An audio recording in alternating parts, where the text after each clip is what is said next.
xemxiet il-ġmien ta' wiċċek inti s-sebba il-ħolqien jiselmulek l-art bis-sema kull filgħodu l-oħla l-sin ja mulejja nisik ħaj għaliex int tal-ħajja ssir fik is-seta fik il-ħmira int fawwara ta' kull ġid.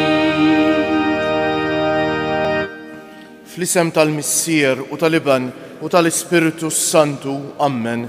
Il-grazzja ta' Sidna Ġesu Kristu l-imħabba tal-Alla u l-għaqda fl-Ispiritu Santu tkun magħkom il-koll. Iżisħut l-ewwel nett l-għodwa it-tajba, illum it-3 ta' frar tista' ssejr it-tifkira ta' San Biagio, isqof u martri. San Biagio kien isqof ta' Sebaste ġewwa l-Armenja fis-seklu 4 u miet martri fil-persekuzzjoni li kien hemm kontra l-insara dak iż-żmien. Ma tantx nafu dettalji fuq ħajtu. Hemm tradizzjoni antika li bħallhom kienu jitbierku il-Grizmejn u x'hekk kien bix-xema li tkun imbierka l-bieraħ fil-festa tal-Gandlora kienu jitbierku il-Grizmejn bl-interċessjoni u għat-talb ta' San Biagio. Nitolbu bl-interċessjoni tiegħu biex il-mulej jibierek il-Knisja f'Malta u fid-dinja kollha brajja għad-disejn li skont il-qalb tiegħu imexxu il-poplu tiegħu fid-dinja kollha. Nitħejjew għal din l-Ewkaristija billi fi skitt ta' qalbna b'umiltà nitolbu maħfra lil mulej għal ħtijiet tagħna.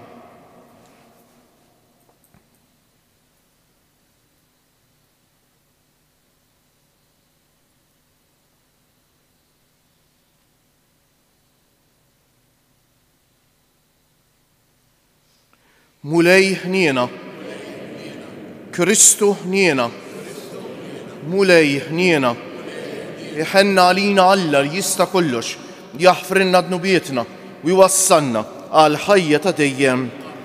Sejn innofru dil-quddisa tal-għodu għall-irbieħ ta' dawk id-9 tarznara li bħallhom 28 sena kienu mietu fuq it-traġedja tal-vapur u Mel Farud meta sploda f'dik li kienet it-tarzna ta' Malta ta' dak iż-żmien. Nitolbu għal ruħhom biex il-mulej jagħtihom il-missieħ ta' dejjem u għall-familji tagħhom. Nitolbu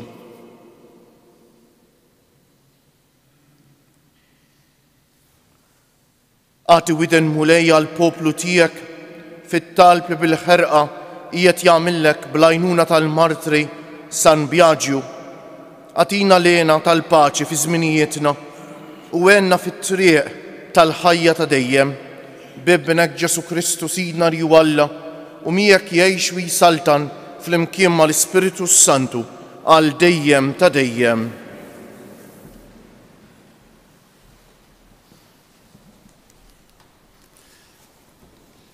Qari mill-ittra lill-Lut. Ħuti, ħatibqa' magħkom l-imħabba tal-aħwa. Tinsewx tilqgħu lill-barranin minħabba fek xi ħud laqgħu l-anġli bla ma kienu jafu. Ftakru f'dawk li huma fil-ħabs, daqs li kieku kontu fil-ħabs magħhom. Ftakru wkoll f'dawk li qegħdin ikasbruhom, daqs li kieku qegħdin ikasbru lilkom f'ġisimkom. Ħalli jkun iż-żwieġ tagħkom miżmum fil-ġieħ minn kulħadd u s-sodda taż-żwieġ bla tinġis, għax Alla għad jagħmel ħaq miż-żienja u mill-adulteri.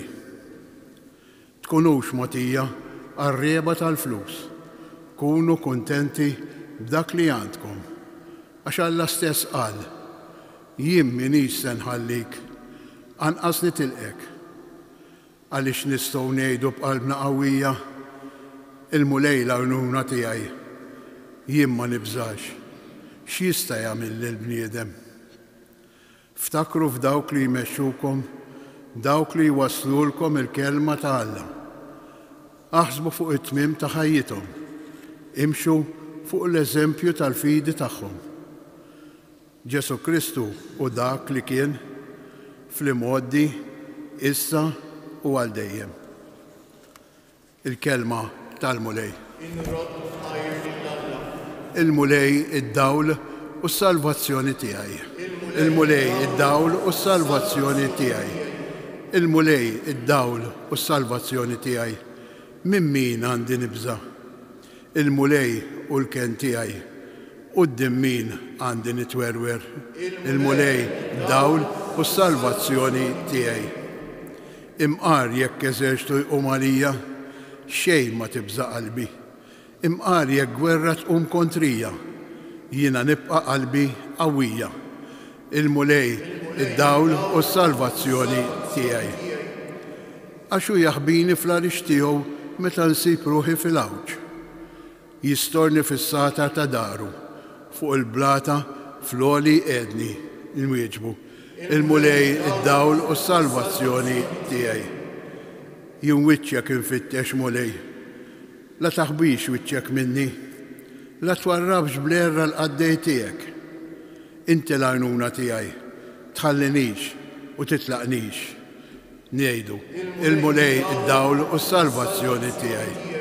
Nqumu bil-wifqa l-kelma tal-Evanġelju.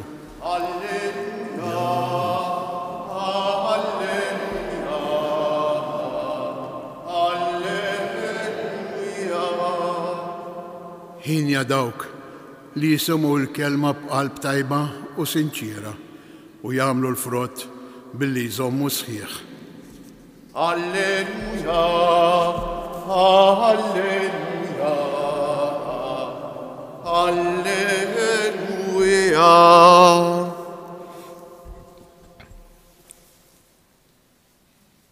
Il-mulej ma'kum. Qari mill-Evanġelju mqaddes skont San Mark. F'dak iż-żmien is-Sultan Erodi sama b'Ġesu għax ismu kien sar magħruf. U xi ħud bdew jgħidu Ġwanni l-Battista qam mill-imwiet minħabba fekk li s-setat tal-mirakli qegħdin jaħdmu fih. Imma oħrajn bdew jgħidu dan Elija u oħrajn profeta, bħal wieħed mill-profeti l-oħra. Iżda Erodi meta sama bih qal Ġwanni l-Battista li jien tajtlu rasu u qam mill-mewt. Għax kien Erodi stess li bat jarresta lil Ġwanni u qaflu fil-ħabs minħabba Erodja mart ħuh Filippu billi kien iżżewwiġaw. Għax Ġwanni lill-Erodi kien jgħidlu ma tistax iżżomma int il-mara taħuk. Għalhekk Erodja saret tobodu u kienet trid toqtlu, ma kienitx tista' għax Erodi li kien jaf x'raġel tajjeb u qaddis kien Ġwanni kien jibża minnu u kien iħarsu mill-għawġ u kien iħobb joqgħod jisimgħu għad kien jibqa' mħasseb ħafna wara li jisimgħu. Mela wasal jum tajjeb meta Erodi jagħlaq sninu u għamel ikla lill-kbarat tiegħu, lill-fizzjali l-għolja u lill-aqwa nies tal-Galilija. Bint Erodja daħlet tisfen u għoġbot lill-Erodi u lill-mistednin tiegħu. Is-Sultan qal lit-tfajla itlobni kull ma trid u jien nagħtik kull ma titlobni. U qalilha u ħalfilha titlobni x'titlobni kollox nagħtik imqar nofs is-salna tiegħi. Dik ħarġet u marret tistaqsi lill-omma tgħid x'nitolbu. Ras Ġwanni l-Battista weġbita dik.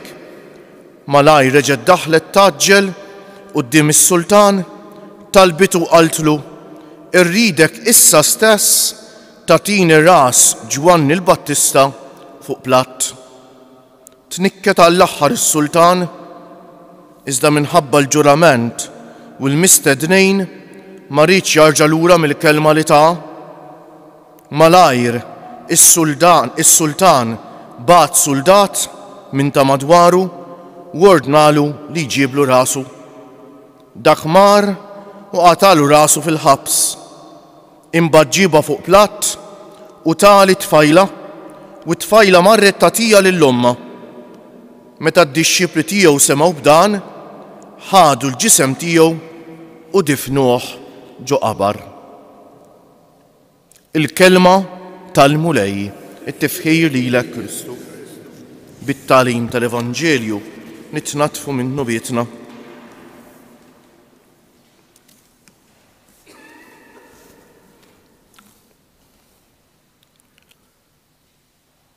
Erodi li dwaru smajna fl-Evanġelju tal-lum mhuwiex l-istess Erodi li jissemma fit-tfulija ta' Ġesu. Huwa antenat tiegħu biex ngħidu, skużawni, suċċessur tiegħu. U x'hekk Erodi ta' tfulija ta' Ġesu kien dak li bena t-tempju tal-Art Imqazza, mhux l-ewwel wieħed ovvjament, u kien miet ftit wara it-tfulija, ngħidu hekk fit-tfulija ta' Ġesu, ma nafux eżatt liema sena, ma x'aktarx fis-sena 4 jew 5 u x'hekk wara Kristu. Dan kien Erodi biex niftehmu hekk tal-ħajja adulta ta' Ġesu. Però l-iktar importanti x'in nisimgħu dan l-Evanġelju hija Ġesuti Ġwanni l-Battista huwa l-personaġġ l-importanti. Ġwanni l-Battista li ta' ħajtu għal qdusija taż-żwieġ ta'. U nemmen li quddiem dan l-Evanġelju llum għandna bżonn nagħmlu xi riflessjonijiet dwar il-ħajja miż-żewġa. L-ewwel nett sa mill-bidu Alla ħalaq raġel u mara. U għalhekk iż-żwieġ nisrani ma jistax ikun differenti. Mhux hekk it-tliet kwalitajiet essenzjali ta' żwieġ nisrani kienu għadhom u jibqgħu sal-aħħar. Żwieġ rabta dejjiema ta' mħabba bejn raġel wieħed u mara waħda li jħobbu jirrispettaw lil xulxejn għal ħajjithom kollha Ġesuti. L-ebda liġi ċivili tad-divorzju ma tista' tkisser dan għan-nisrani u x'hekk Ġesuti. U għalhekk jridu nqogħdu attenti għax faċli jiġrilna li mmorru minn estrem għal ieħor. L-ewwel forsi kienna l-estrem fl-antik u x'hekk li mara pereżempju li tkun fi żwieġ abbużiv fejn qed tbagħat inġustizzji kienet tibqa' tbagħat dawn l-inġustizzji akkosta kollox biex ngħidu hekk għal estrem ieħor ta' żmienna li jiżwieġ jitfarrak għal kull ħaġa ta' xejn, Ġesuti. U allura appell tiegħi lil miż-żewġejnek li jemmnu fil-qdusija taż-żwieġ u li jagħmlu ħilithom kollha kemm bil-qawwa talla biex iż-żwieġ iħarsuh u jżommuh sal-aħħar Ġesuti ta'. San Ġwan nerġa' ngħid il-Battista ċarċar demmu għal qdusija taż-żwieġ. U allura Ġesuti ta' min jikkundanna fi żmienna in-nuqqas ta' rispett li jeżisti lejn iż-żwieġ Ġesuti. Illum ħafna drabi sfortunatament fis-soċjetà tagħna dak iċ-ċurkett da ħafna minnkom għandkom f'subajjhom tidejhom tax-xelluk u x'hekk mhuwiex rispettat. U jekk xi ħadd jieħu grazzja ma' xi ħadd ma jagħtix każ jekk dan hux miżżewweġ jew le. U x'hekk, u din xi ħaġa li Alla ma jridiex ta'. U din xi ħaġa li Alla ma jridiex u missa ġib paċi u ferħ ta' fostna Ġesuti. Li jitkisser iż-żwieġ u titkisser il-familja mhu fl-interess ta' ħadd. Mhu fl-interess ta' ħadd. U għalhekk illum iridu mill-ġdejt hekk fisem il-mulej fisem il-kelma t'Alla inġeddu hekk ix-xewqa tagħna u t-talb tagħna għall-familji kollha b'appell lill-familji li jħarsu l-għaqda u l-imħabba ta' bejniethom f'rispett lejn xulxejn u mhux mal-ewwel intopp inqattaw il-karti. Żgur li Alla ma jridx hekk. Illum hawn ħafna għajnuniet ta' counseling u fejn hemm problema f'relazzjoni wieħed għandu jfittex l-għajnuna, wieħed għandu jara x'inhita bil-ħaqq il-problema, wieħed għandu joqgħod attent fuq ix-xogħol f'postijiet oħra għax faċli jsib tfixkejl għal ħajja miż-żewġa u allura l-ewwel nettu qabel kollox wieħed għandu jemmen li bil-qawwa t'Alla u bil-qawwa tal-imħabba il-problemi jistgħu jintrebħu. U wieħed għandu li jfittex li jagħmel ħiltu kollha biex il-problema x'inhi ifittex li jirbaħha bil-paċi u jibqa' jħares l-imħabba u l-għaqda fiż-żwieġ. Meta mbagħad sfortunatament iż-żwieġ jitkisser, u xek. Ovvjament, m'għandna niġġudikaw qatt lil ħadd wieħed għandu jara hu fil-kuxjenza quddiem Alla x'għandu jagħmel quddiem is-sitwazzjoni tiegħu anke jekk meta żwieġ tfarrak eżis ħuti. Nitolbu ħafna għalhekk illum għal miż-żewġejn kollha biex l-ewwel nett jarfu li l-vokazzjoni tagħhom iż-żwieġ huwa vokazzjoni hija vokazzjoni qaddisa daqs il-ħajja saċerdotali ta'. Hija vokazzjoni qaddisa minn Alla sewwa u li jfittxu jgħixuha b'ġenerożità u b'imħabba lejn xulxejn, jevitaw it-tentazzjonijiet ta' żmienna li huma ħafna u ta' kull forma fuq ix-xogħol, fuq il-mobile, fuq l-internet, ħafna tentazzjonijiet u xek. U għalhekk wieħed għandu jevithom b'ħiltu kollha.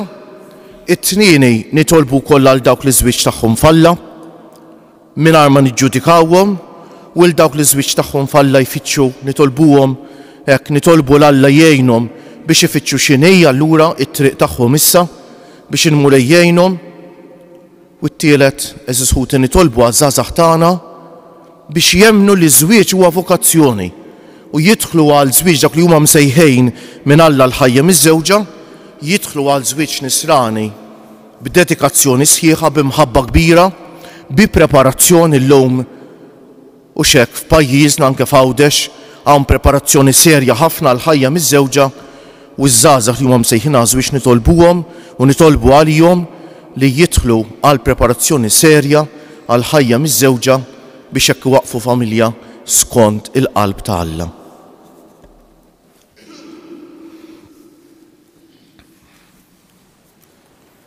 Miġburin fl-imkien għaċ-ċelebrazzjoni tal-misteri qaddisa, inroddu ħar lill-Alla u nitolbu biex il-kelma tiegħu tinstema' fl-art kollha, ħalli kull bniedem jara s-salvazzjoni ta' Alla tagħna.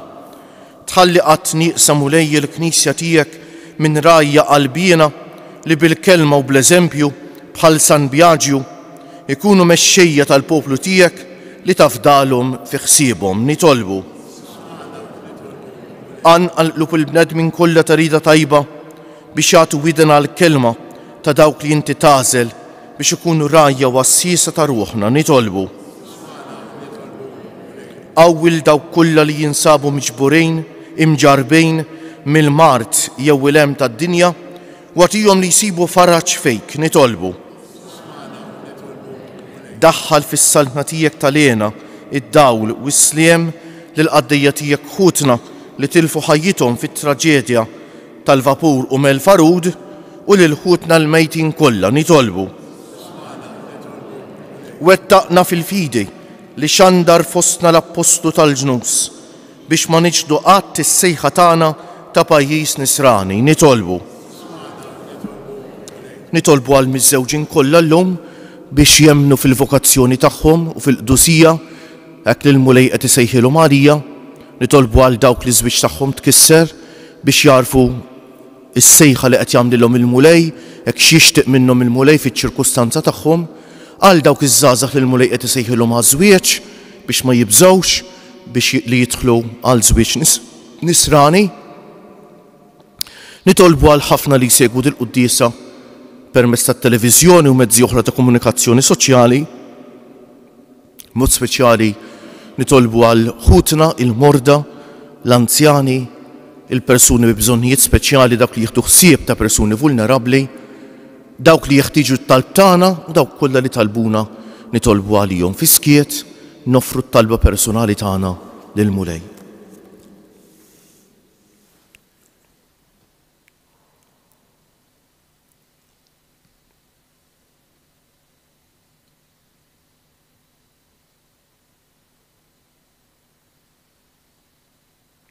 Mulej Alla tagħna, għat-talb tal-qaddisin tiegħek, żommna sħaħ fil-fidi, qawwina fit-tama u kollna ħeġġa fl-imħabba bi Kristu Siedna.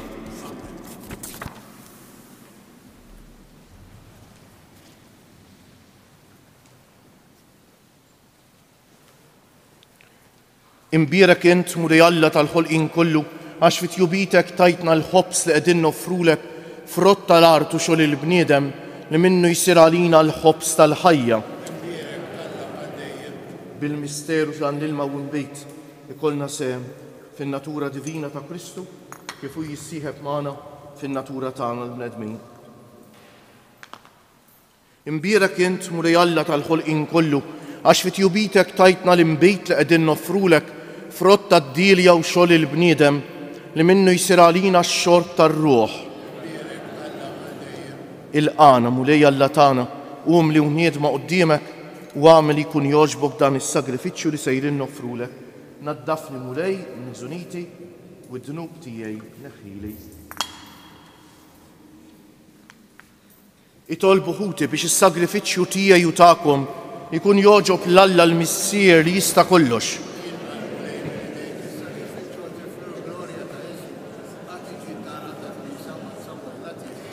U Alla taħnina bla qies, bierek l-offerta li qegħdin nagħmlulek u wettaqna fil-fidi l-istqar San Biagio sa xerr id-demmu għalija bi Kristu siedna. Il-mulej magħkom. Nerfew lubna l-fuq. Niżżu ħajr lil-mulej Alla tagħna. Sewwa xieraq tas-sew mulej missier qaddis Alla ta' dejjem li tista' kollox tajjeb u taġita s-salvazzjoni tagħna li dejjem u kull imkien inroddulek ħajr. Għaliex San Biagio ħal martirju għall-istqarrija ta' ismek biex bħal Kristu b'demmu jagħti xhieda tal-emejjel tiegħek tal-għaġeb. Meta turi l-qawwa tiegħek fl-aqwa tagħha sewwa sew fejn hemm id-dajjef u ssaħħaħ lil min nieqes mill-ħila biex ikun jista' jixed għalik bi Kristu siedna. Għalhekk flimkien mal-qawwiet tas-sema qatt ma nieqfu nfaħru fuq l-art u bla qiegħda ntennu lill-kobor tiegħek. Għaddejs, mulej Alla tal-eżerċiti, is-smawiet u l-art mimlija bil-glorja tiegħek, osanna fil-għoli tas-smawiet, imbierek minn ġej f'isem il-mulej, osanna fil-għoli tas-smawiet.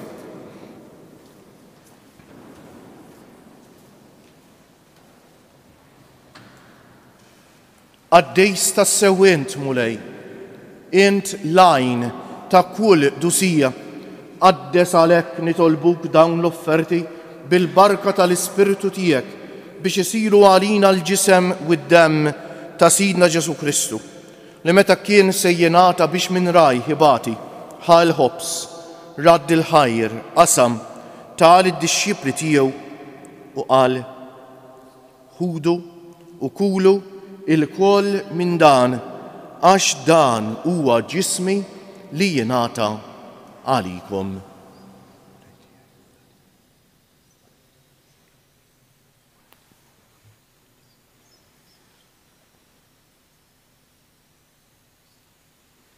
Ekku kol wara li klaħal kalċi reġa' radd il-ħajr tal id-dixxipli tiegħu u qal ħudu u jxorbu minnu il-koll għax dan huwa l-kalċi ta' demmi tal-patt il-ġdejt li jibqa' dejjem, id-demm li jixxerret għalikom u għall-bnedmejn kollha għal maħfra tad-dunubijiet.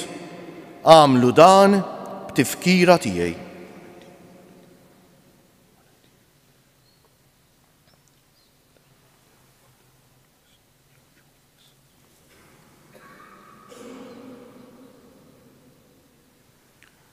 Danu l-misteru tal-fidi inħabbru l-mewt tiegħek mulej, nxandru bil-ferħ l-qawmin tiegħek, nistennewk sa ma tiġi fil-glorja. Għalhekk aħna u nagħmlu dan tifkira tal-mewt u l-qawmien ta' Sidna Ġesu Kristu, nofrulek missier il-ħobs tal-ħajja u l-kalċi tas-salvazzjoni u nroddulek ħajr għax oġbok tilqana hawn quddiemek biex naqduk. U miċ-ċokun tagħna nitolbu li l-Ispiritu Santu jaqadna f'ġisem wieħed lilna li nieħdu sehem mill-ġisem u d-demm ta' Kristu. Ftakar mulej fil-Knisja tiegħek mxerda mad-dinja kollha, wettaqa fl-imħabba flimkien mal-Papa Franġisku, mal-Isqof tagħna Anton, mal-isfijiet u l-ministri kollha tiegħek u mal-poplu kollu li inti ksibt għalik. Ftakar ukoll f'ħutna li raqdu bit-tama tal-qawmien, mod speċjali llum qegħdin nitolbu għal ħutna li tilfu ħajjithom fit-traġedja tal-vapuru Mel Farud. Ftakar fil-mejtin kollha daħħalhom qudiemek fid-dawl tas-sebħ tiegħek. Ħenna għalina l-koll nitolbuk. Għati lilna wkoll il-wirt tal-ħajja ta' dejjem flimkien mal-Verġni Mqazza Alla u tagħna Marija, mar-raġel ġust tagħha San Ġusepp, mal-Apostli, San Bjaġju u l-qaddisin kollha li jgħixu fil-ħbiberija tiegħek sa mill-bidu tad-dinja. Għamel li magħhom infaħruk u insebħuk b'Ġesu Kristu, Ibnek. Bi Kristu, ma' Kristu u fi Kristu jingħata lilek Alla missier li tista' kollox flimkien mal-Ispiritu Santu kull ġieħu glorja għal dejjem ta' dejjem. Ejjew issa nitolbu kif għallimna u ridna nagħmlu Ġesu li ben Alla għas-salvazzjoni tagħna. Missierna li inti fis-smewwiet jitqaddes ismek, tiġi saltnatek, ikun li trid int kif fis-sema u hekk fl-art. Ħobżna ta' kuljum atina llum, aħfrilna dnubietna bħalma naħfru lil min hu ħati għalina. La ddaħħalniex fit-tiġrib, iżda eħlisna mid-deni. Eħlisna nitolbuk mulej minn kull deni. Atina fit-tieba u l-ħniena tiegħek il-paċi fi żmienna biex inkunu ħielsa dejjem mid-dnub u mħarsa minn kull inkwiet. Aħna u nistennew u nittamaw ilena u l-miġja tas-Salvatur tagħna Ġesu Kristu. Mulej Ġesu Kristu li jgħid lill-Apostli tiegħek, inħallilkom is-sliem, nagħtikom is-sliem tiegħi. La tħarisx lejn nubietna, iżda ħares lejn il-fidi tal-Knisja tiegħek. Ħatija stimula dal jien trid fija, inti li tgħix wis-saltan għal dejjem ta' dejjem. Il-paċi tal-mulej tkun dejjem magħkom. Għatu l-paċi lil xulxejn. Il-ġisem flimkien mad-dem ta' Sidna Ġesu Kristu ikun jiswew lilna li ser nitqarbnu bihom għal ħajja ta' dejjem. Ħaruf Alla li tneħħi d-nubijiet tad-dinja ħenna għalina. Ħaruf Alla li tneħħi d-nubijiet tad-dinja ħenna għalina. Ħaruf Alla li tneħħi d-nubijiet tad-dinja tina l-paċi. Mulej Ġesu Kristu bin Alla l-ħaj bil-mewt tiegħek kif rid minnek il-missier u bil-ħidma tal-Ispiritu Santu inti tajt il-ħajja lid-dinja. B'dan il-ġisem u d-dem qaddis tiegħek eħlisni minn ħtijieti kollha u minn kull ħażen, żommni dejjem fidej lejn il-kmandamenti tiegħek u tħallini qatt ninferet minnek. Danu l-ħaruf Alla, danu Ġesu li jneħħi d-nubiet tagħna u tad-dinja kollha ħen jgħin dawk li huma mistiedna għall-ikla tal-ħaruf mulej ma jistħoq li tidħol taħt is-saqaf tiegħi. Iżdejt kelma waħda u ruħi tkun imfejqa. Il-ġisem ta' Kristu jħarisni għal ħajja ta' dejjem. Amen.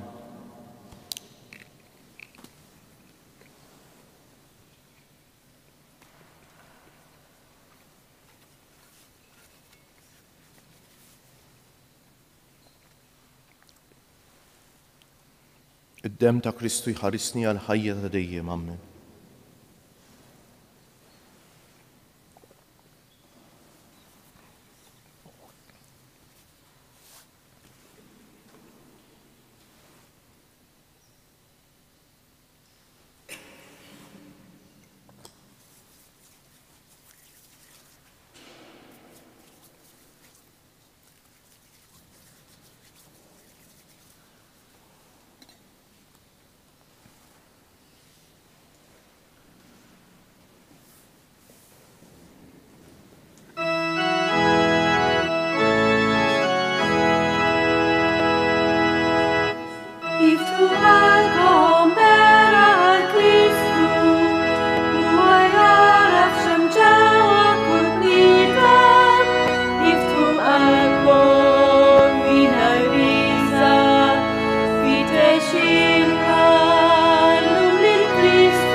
Iżsuti nixbet l-attenzjoni tagħkom għall-aħħar kelmiet li kantajna, l-aħħar strofa kemm sabiħa. Kristu għenna nilqgħu lil salibek biex inkunu l-idejn tiegħek, il-qalb tiegħek illi jħobbu lill-bnedmejn. Dak li qed jiġri bħalissa. Il-mulej jsir ħaġa waħda magħna biex fina jkompli l-missjoni ta' mħabba ta' salvazzjoni fid-dinja. Nqumu bil-wieqfa illum il-ġimgħa u l-ewwel ġimgħa tax-xahar ejjew insellmu lil Ġesu msallab bil-qalb billi ngħidu nadurawk o Ġesu wimberkuk. Nadurawk o Ġesu wimberkuk. Nadurawk o Ġesu wimberkuk. Nitolbu. Issa li ġedditna mulej bil-misteri qaddisa għamel ninsiru nixbħu lil San Biagio fil-qawwa tal-għaġib li wera sal-aħħar biex jistħoq ilna niksbu l-premju tas-sabar fil-ħajja ta' dejjem bi Kristu Siedna. Nafżakum lillum fil-parroċċi tagħna jkun hemm l-adorazzjoni tal-ewwel ġimgħa tax-xahar kemm tkun ħaġa sabiħa li nsibu ftit ħin biex immorru nitkellmu ma' Ġesu biex hekk inqattaw ftit ħin ma' Ġesu fl-adorazzjoni. Il-mulej magħkom. Iberikkom Alla li jista' kollox, il-Missier u l-Iban u l-Ispiritu Santu. Morru fil-paċi ta' Kristu. U l-jum it-tajjeb lilkom il-koll.